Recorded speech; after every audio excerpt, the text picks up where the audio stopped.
Um golpe pressupõe, para que ele seja praticado, uma tentativa de se quebrar o Estado Democrático de Direito. Nem toda tentativa de abolição de bases do Estado Democrático de Direito, à luz do impedimento ou restrição dos poderes, significa se chegar a um golpe de Estado.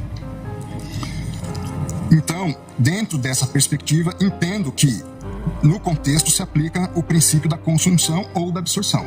Ou é um golpe de Estado, que traz consigo o caráter de também, nos termos do que diz o dispositivo, impedir ou restringir o exercício dos poderes constituídos, ou ficou apenas, dentro das características da conduta, da tentativa de impedimento e restrição do exercício legítimo dos poderes.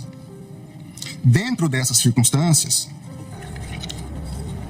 entendo, como colocado pela defesa, que a ação de abolir o Estado Democrático de Direito, por certo, já contém, por lógica, também, em alguma medida, essa busca de você inviabilizar o exercício legítimo das instituições democráticas. É importante, sob a minha ótica, também lembrar o seguinte: um golpe de Estado, ele demanda atos não só de destituição do poder, mas de estabelecimento de uma nova ordem jurídica e institucional. Então, eu tenho que retirar o poder eleito e instituir ou ter atos que me levem a buscar instituir um novo poder, ainda que ilegítimo. Eu preciso definir o que eu vou fazer com o Congresso Nacional, eu preciso definir o que eu vou fazer com o Supremo Tribunal Federal, eu preciso definir o que vai ser feito com a imprensa, com a liberdade das pessoas, no meio universitário, uma série de planejamentos e condutas que, com a devida vênia, não vi nesses manifestantes.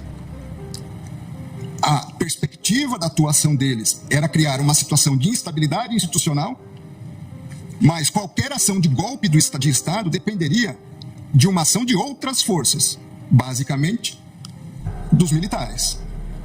Então, mesmo aqueles que atuaram para inviabilizar o funcionamento das instituições democráticas, à luz dos elementos disponíveis nos autos, não se tem característica a ponto de levar uma destituição de um poder e instituição de uma nova ordem.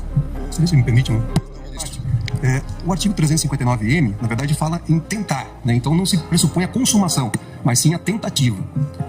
Só essa... Ambos falam em tentar. Exato. A questão, para mim, eles não agiram para tentar depor o governo. A deposição do governo dependeria, ou essa tentativa de deposição de atos que não estavam ao alcance da atuação dessas pessoas. Permite, pois não. Porque acho que essa questão é extremamente importante, porque são dois pontos diversos, se eu entendi o que Vossa Excelência colocou. Ao dizer que eles não, ao alcance deles, não estavam instrumentos possíveis para o golpe de Estado, então aí seria o caso de absolvição. Que eu também justifico como uma tentativa indolora. Essas pessoas... Exato. Então, aí seria a absolvição. Uma outra questão que eu acho que é mais importante do ponto de vista até para fixação de jurisprudência da Corte é a absorção ou não. O princípio da concussão. E por que isso? Me parece que são dois crimes, como disse, absolutamente autônomos. Até porque o ânimos é diverso. E eu dou dois exemplos, um histórico. O golpe de 64... O golpe de 64, vamos dizer que não tivesse dado certo. Mas qual foi o golpe militar de 64? Trocar o presidente da República, João Goulart. Não foi, em momento algum... Não foi em momento algum tentar mexer com a estrutura dos outros poderes, até porque, lamentavelmente, os demais poderes aderiram. Então, você consegue vislumbrar uma tentativa de golpe na troca do poder, na troca daquele que foi legitimamente e democraticamente eleito como uma conduta autônoma. O que, na minha opinião, no meu voto, eu entendi, ao prever a intervenção, ao pedir a intervenção federal, se pretendia trocar o presidente eleito pelo candidato que perdeu. Esse é um crime. A outra coisa é atacar o funcionamento do Supremo Tribunal Federal ou do Congresso Nacional com a invasão impedindo a atuação. Volto alguns meses. Vamos dizer que essa conduta do dia 8 de janeiro fosse antes do final do mandato do anterior presidente. A conduta idêntica. As pessoas virem, atacarem violentamente, invadirem. Nós não teríamos a acusação de golpe de Estado, porque elas não estavam pretendendo trocar o presidente, mas elas estavam pretendendo obstaculizar o andamento do Supremo Tribunal Federal e do Congresso. Tenho dúvidas, ministro Alexandre, por quê? Nesse exemplo também de uma ação anterior ao encerramento do exercício do mandato do ex-presidente. Porque, formalmente, teríamos também uma consideração de um poder legitimamente eleito que estaria impedido. Na minha análise, à luz dos fatos dessas figuras, desses manifestantes vândalos criminosos, deles, não tinha ação idônea para destituir um poder. Nós podemos encontrar ação idônea em outras ações. Eu compreendo. A minha única preocupação aqui e nesse debate é Eu entendo que se encontrássemos essas condutas, poderia haver os dois, mesmo conforme a situação, poderia até haver os dois crimes. Eu acho que o importante de definirmos é exatamente isso, do ponto de vista geral. Os dois crimes podem coexistir em concurso material, dependendo da circunstância. Veja, nós estamos tratando pela primeira vez da aplicação de uma norma penal com conceitos bastante indeterminados. De uma lei extremamente nova. Então você pega o conceito. O que é Estado Democrático de Direito? É um conceito amplo, onde nós podemos, em alguma medida, encaixar várias questões. Foi a primeira vez que nós tivemos manifestações violentas em Brasília? Não. Nós já tivemos invasão do Congresso Nacional violenta. Nós já tivemos ministérios aqui postos com incêndio, fogo. Nós já tivemos outras manifestações violentas.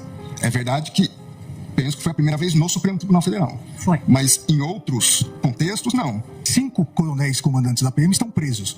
Exatamente porque desde o final das eleições se comunicavam por zap, dizendo exatamente que iriam preparar uma forma de, havendo manifestação, a Polícia Militar não reagir. Então, claramente, a Polícia Militar, eu também fui ministro da Justiça e sabemos nós dois, que o ministro da Justiça não pode utilizar a Força Nacional se não houver autorização do governo do Distrito Federal, porque isso fere o princípio federal. Não em relação aos prédios federais.